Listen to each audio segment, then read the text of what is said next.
来吃早饭啦！期待已久的春天终于来了，今天打算做点好吃的，带孩子去公园玩一下，感受春天，顺便给姐妹们分享几款适合春游外带的食物。加点盐、油。昨天10点睡的，早上不到5点就醒了。父女俩肯定没这么早起床，我先把自己的早餐给做下去。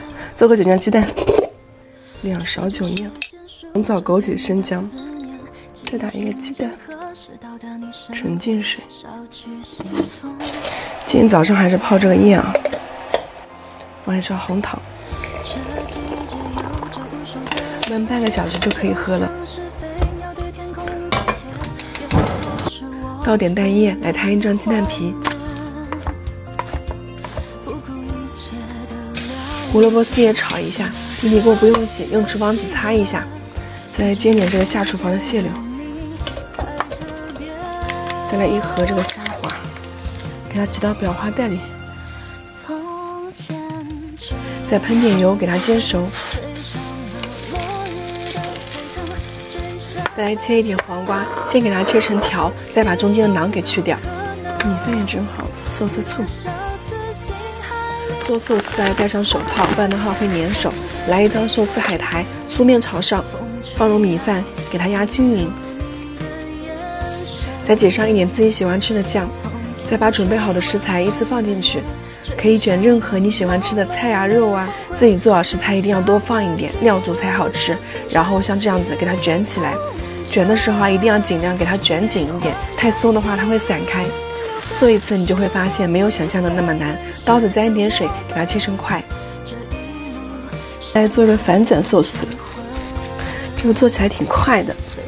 给它翻个面，海苔面朝上。接下来的做法跟前面的是一样的，只是给它转了个面。卷的时候啊，依旧给它卷紧一些。再挤上一点沙拉酱，给它抹均匀。多放一点肉松啊，小朋友很喜欢吃的。然后一下子就做了3盘，带小朋友出去玩或者春游都可以给他做上一份，这个小朋友喜欢，做的也简单。再来做点松饼，我做了多少直接给它倒出来。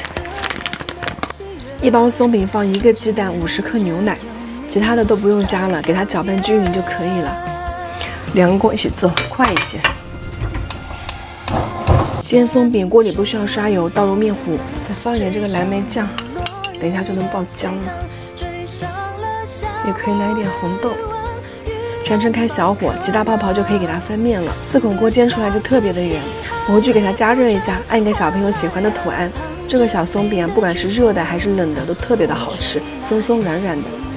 银耳也焖好了，给它倒出来，品质特别的好，我们一家人都可喜欢喝了。来吃早饭啦！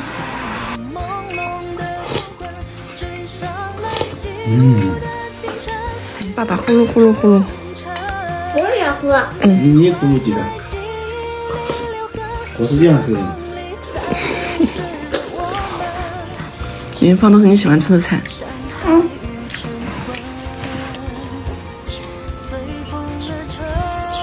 拉了半天的题。